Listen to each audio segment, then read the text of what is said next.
Perkenalkan, nama saya Aurelia Acintia Kristiana dengan NIM 22S10100.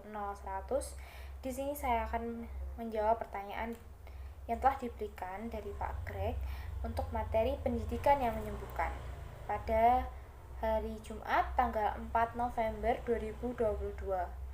Untuk yang pertama, rangkuman dialog pertama adalah seorang narasumber bernama Agnes mendapatkan perlakuan yang tidak baik dari orang tuanya. Sang ayah kandung yang tidak menerima keberadaannya dan menolak, serta dari ayah tirinya memperlakukan kasar sehingga ia memiliki trauma saat ia kecil. Sang narasumber juga sempat menyalahkan Tuhan, kenapa ia begini, sampai sang ayah tiri menyadari kesalahannya, tetapi Tuhan juga baik, membantunya dengan bertemu dengan seseorang imam dan mengajarkan untuk memaafkan serta berdamai dengan diri sendiri dan juga orang lain. Lalu, rangkuman dialog yang kedua yang bercerita tentang pendidikan agama yang harus menyembuhkan karena ada seorang guru di Amerika pada tahun 1994 bernama Erin Gurwell saat mengajar kelasnya kacau balau. Dan itu berdasarkan true story yang difilmkan pada film Freedom Writers. Adanya diskriminasi ras lalu membuat garis dan memisahkan sesuai dengan kelompoknya. Pada intinya, guru itu posisinya lebih tinggi daripada para muridnya karena orang tua di sekolah yaitu seorang guru. Seperti pada kitab suci, itu adalah domba yang hilang.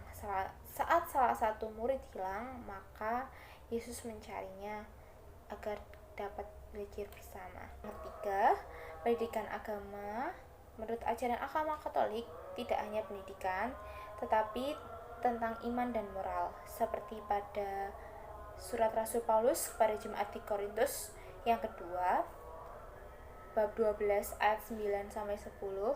Pada ayat itu intinya bahwa saat kita merasakan kesenangan, maka kita cenderung melupakan Tuhan dan merasa semua kebahagiaan yang kita miliki karena usaha kerja keras sendiri. Lalu saat kita merasa kesulitan, kita cenderung untuk meminta pertolongan kepada Tuhan karena kita merasa tidak berdaya. Dengan memahami maksud dan ayat ini, artinya itu adalah bersyukur. Dalam Alkitab, maka kita bisa melihat bahwa kasih Tuhan sangatlah besar terhadap diri kita. Ia tetap mendampingi hidup kita baik pada saat kita berada dalam kesusahan maupun dalam kesenangan. Sekian jawaban dari tugas hari ini. Terima kasih, berkah dalam.